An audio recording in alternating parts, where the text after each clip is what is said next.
The trade war took a dangerous turn and is now morphing into what many are calling a currency war. It's all-out economic warfare between the two biggest economies in the world, US and China.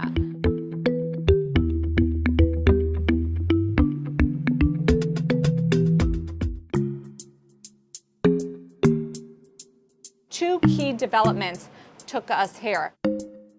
The Chinese currency weakened past a significant level that investors were thinking maybe China would defend, an indication perhaps that China was stepping up its fight in the trade war.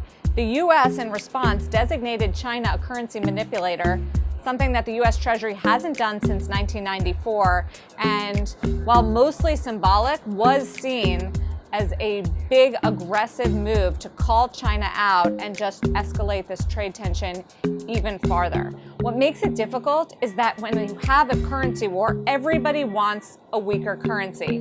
Weaker currencies help your exports stay more competitive on a world stage, but not everybody can have a weaker currency. So in response to the US and China's moves on currencies, we saw other central banks and economies take action, like India, Thailand, and New Zealand, all surprising their markets through monetary policy and all weakening their currencies. If everybody races to the bottom, it can be very disruptive to markets and to the global economy.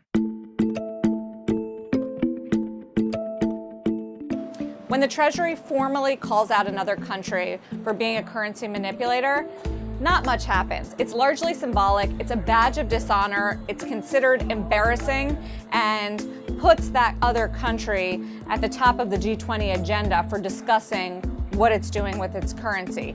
In practice, not much explicitly happens.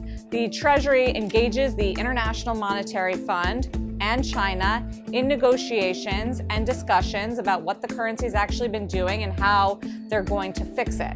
However, this administration doesn't necessarily play by the same rule book. So many are worried that by designating China officially a currency manipulator, President Trump could use that politically and on the world stage to just impose more tariffs, other sanctions, and other economic punishments. Now, that's not necessarily in the Treasury rulebook for how this goes, but we've seen President Trump break the rules.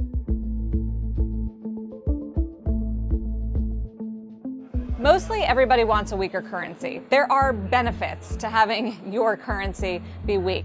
Number one, it makes your exports more competitive. If you're Japan and selling Hondas and Toyotas to Americans, it gives them an edge over companies like GM and Ford.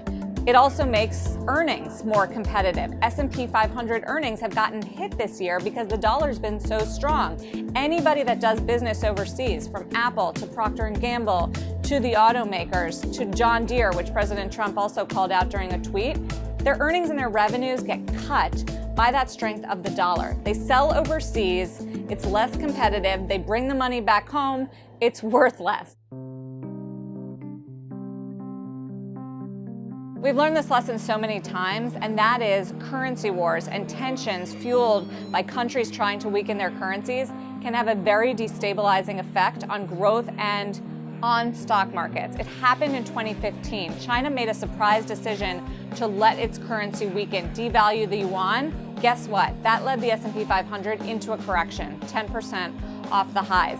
That's why, as soon as we saw China let its currency weaken, it sparked all sorts of concerns, not just about the escalation of the trade fight, but about what's really happening beneath the surface in China. When countries devalue their currencies, it leads investors to wonder, is their economy suffering worse than expected?